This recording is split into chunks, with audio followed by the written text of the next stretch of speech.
No ano de 1930, um missionário chamado Donald McBrevin, um americano que estava trabalhando na missão na Índia, foi inquietado por uma pergunta: por que algumas igrejas crescem e outras não? E para responder essa pergunta, ele deixou o seu trabalho administrativo e percorreu vários países e continentes, fazendo esta mesma pergunta, examinando tantas igrejas.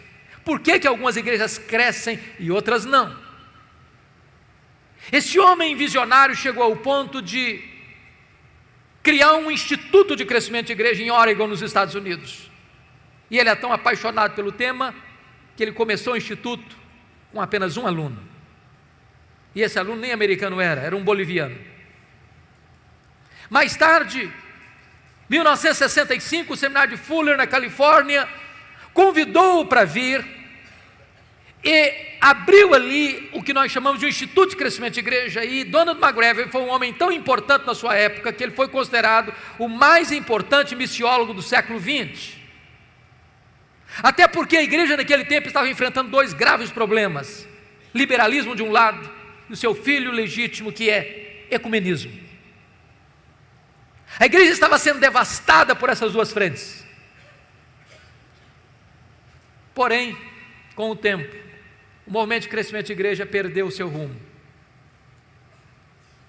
Veio Peter Wagner, outros mais, e de repente começa a se buscar o crescimento da igreja por técnicas pragmáticas, a ponto de David Ebb fazer uma pesquisa em mais de 100 teses e dissertações do movimento de crescimento de igreja, do seminário de Fuller, e encontrar pouquíssima ênfase na oração e na pregação como elementos que devam levar a igreja a um crescimento saudável.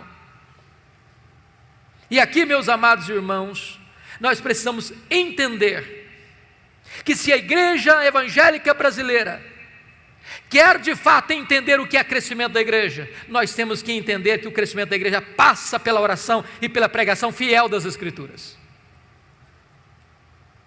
Tom Rainer fez uma das mais exaustivas pesquisas sobre crescimento de igreja nos Estados Unidos, com 576 igrejas batistas da Convenção do Sul, talvez a mais detalhada e exaustiva pesquisa sobre o assunto, e ele chegou a uma conclusão magnífica: que de igrejas entre 100 membros a 10 mil membros, na pesquisa, o que foi identificado é que o que levou essas igrejas a um crescimento saudável foi pregação e oração.